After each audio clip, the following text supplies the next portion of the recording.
On January 20th, Trump's first day of being president, he signed an executive order called Ending Radical and Wasteful Government DEI Programs and Preferencing. And when it came out that DEI was being attacked, we still thought that we were safe because we oversaw all of the disability work at the CDC, and disability has always been bipartisan. My office at the CDC works on programs, research, anything that we can do to ensure that the population of Americans who have disabilities are not experiencing overdependency and non-productivity.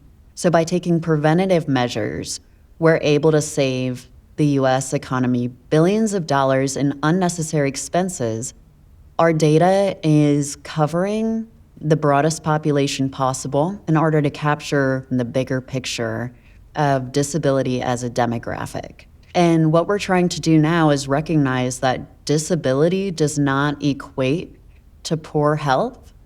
One of the most frustrating things is that the words diversity, equity, inclusion, they are all necessary words for us to use. Even the word bias, which has become, one of those dirty words, you have to use the word bias in research because you have to acknowledge bias and account for it through statistical analysis. You can't have disability without diversity because there are so many different types of disabilities, and you get into intersectionality, which is also a word that we're not supposed to use anymore. But all that means is that somebody with a disability is also Black, is also an immigrant.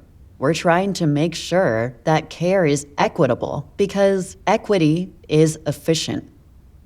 In January or February, they ordered everyone to come back to the office.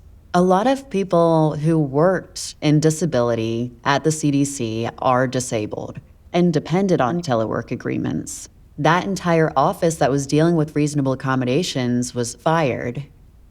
With the Americans with Disabilities Act, you had protections to fight back. You had people who are on your side, and now those people are fired. We're just gonna go back decades.